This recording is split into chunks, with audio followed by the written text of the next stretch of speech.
So what is communion? What is communion anyway? All right, so communion is a sacrament. It is a sacrament. A sacrament means it is something sacred. This was instituted by Jesus when he had that Last Supper with his disciples that we just read.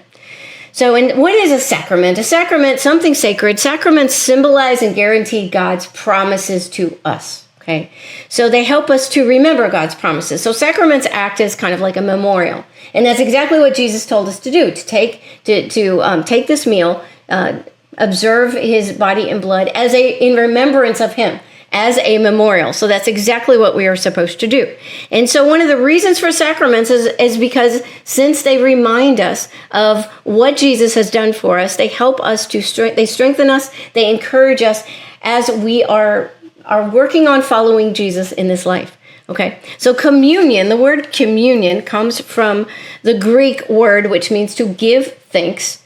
And so we are giving thanks for what Jesus has done for us. And so the communion meal is actually a Thanksgiving meal, very appropriate.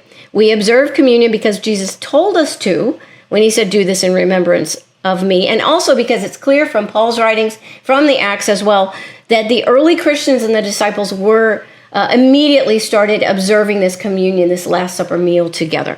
Okay, so that is why we do it.